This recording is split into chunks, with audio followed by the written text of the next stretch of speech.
আজকে চলে আসছি একদম শেষ সীমান্তে। আসসালামু আলাইকুম, কেমন আছেন সবাই? আশা করছি সবাই খুব ভালো আছেন। চলুন আজকে আমরা ইন্ডিয়া বর্ডারের কাছাকাছি যেয়ে একটু ঘুরে আসি, আর তার সাথে ইছামতি নদীটাকে পুরোভাবে দেখে আসি।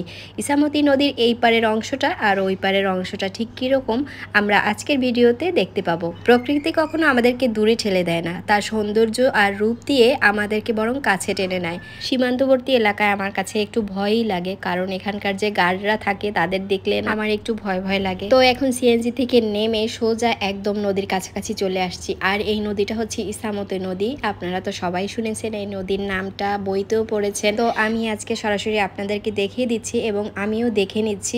এইখানটা এসে ভীষণ ভালো লাগছে, প্রচুর বাতাস ছিল এই নদীর পাড়ের এই অংশটায়। যদিও এখন ভাটার সময় আমরা আসছি, এখন পানি একটু কম ছিল, তবে ঝিরিঝিরি বৃষ্টি হচ্ছিল আর এই সময়টায় খুব ভালো লাগছে। ওই পারে দেখা যাচ্ছে ইটের ভাটা অনেকগুলো, আর ওই পারটাই মূলত হচ্ছে ইন্ডিয়া। নদীর মাঝখানে গার্ডে থাকে। আসলে এই সীমান্তে যারা চাকরি করে তাদের জীবন খুবই ঝুঁকিপূর্ণ। কিছুদিন আগেও একটা দুর্ঘটনার কথা শুনেছিলাম। মানুষের জীবন আসলে এরকমই, জীবন যুদ্ধে জয়ী হয়ে জীবনটাকে চালাতে হয়। জীবনটাকে সুন্দর রাখতে আমরা প্রতিনিয়ত কতই না চেষ্টা করে যাই। এইখানের এই দৃশ্যটা অনেক ভালো লেগেছে। দূর থেকে একদম মেঘলা মেঘলা আকাশ, তার সাথে নদী মিশে গেছে, আর এই যে গাছটাও অনেক সুন্দর দাঁড়িয়ে আছে। আসলে আমার কাছে প্রকৃতি ভালো লাগা কখনোই ফুরাবে না। আমি আগের ভিডিওগুলোতে দেখিয়েছি দেবহাটার যে কটা সুন্দর সুন্দর প্লেস রয়েছে সবগুলোই, যেমন মিনি সুন্দরবন, সেই পুরানো বট গাছ। তো যারা এখনো এই সুন্দর সুন্দর প্লেসগুলো দেখেননি তারা অবশ্যই আমার আগের ভিডিওগুলো দেখবেন প্লিজ। তো এই জায়গাটাতে দেখলাম মোটামুটি ফলের গাছগুলো রয়েছে, নারিকেল গাছগুলো সুন্দর করে সারি করা আছে, আর এখানে খেজুর গাছ রয়েছে কয়েকটা, একদম খেজুর সহ।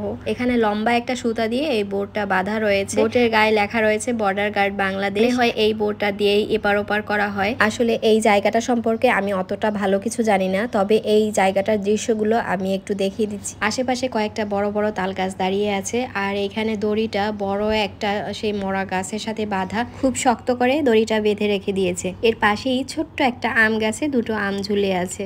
আম দুটো দেখতে অনেক ভালো লাগছে। গাছটা ছোট, একদম পাতা নাই বললেই চলে। আর এই যে বাহিরের অংশটা দেখিয়ে দিচ্ছি, আর এর ভিতরে ট্রেনিং হচ্ছিল। বর্ডারটি সুরক্ষিত রাখার জন্য যা যা করা দরকার সবই করে। এইখানে আবার বসার জন্য দুটি জায়গা করেছে, অনেক সুন্দর। লেখা আছে মুজিব বর্ষের অঙ্গীকার, সুরক্ষিত রাখিব বর্ডার। খেজুর গাছে খেজুর ঝুলে আছে।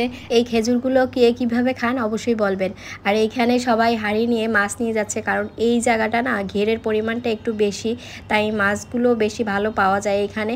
আর এই যে মিষ্টি, যেটা আমি আগেই দেখিয়েছিলাম দেবহাটা সেই বিখ্যাত মিষ্টি, আর এই মিষ্টি খাবার জন্য একটু বসেছিলাম আমরা এখানে। তারপর মিষ্টি খেয়ে আবার রওনা দিলাম। এবারে দুই ধারে সেই সুন্দর দৃশ্যগুলো দেখতে দেখতে আবার ঘরে ফিরবো। সবাই ভালো থাকবেন, আবারও কথা হবে নেক্সট ভিডিওতে। আল্লাহ হাফেজ।